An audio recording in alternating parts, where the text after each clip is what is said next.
When I was in college, something big happened in our small town. Two girls mysteriously disappeared. The news spread like wildfire at school, and everyone was talking about it. What's more, these two girls, just like some of my classmates, had beautiful blue eyes and brown hair. One day, a classmate named Afa suddenly invited me to his house for the weekend. I wasn't really close to him, and I'm not sure what I was thinking, but I agreed. To be safe, I discussed it with my good friend Xiaowen in advance. Xiaowen practiced taekwondo, so having him around made me feel a bit more at ease. I asked him to park his car near Afa's house, and if I didn't come out after a while, he should come in and look for me. On Saturday, I went to Afa's house as we had agreed. But who would have thought that while we were chatting, a strange noise came from the basement. I immediately asked Afa what that was. He looked confused and said he didn't know.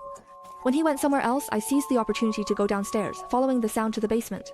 The basement actually looked quite nice, but right next to the stairs, there was a door secured with an external lock. It was obvious that the sound was definitely coming from inside. I took a deep breath and opened the door. What I saw in front of me is something I will never forget. Inside, there were two girls. With their blue eyes and brown hair, I recognized them at once. They were the girls who had mysteriously disappeared earlier.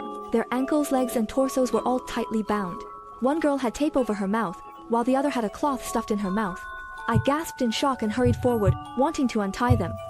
But for some reason I suddenly felt dizzy, and everything went black as I collapsed. When I groggily came to, I found that I was also tightly bound, with my mouth gagged.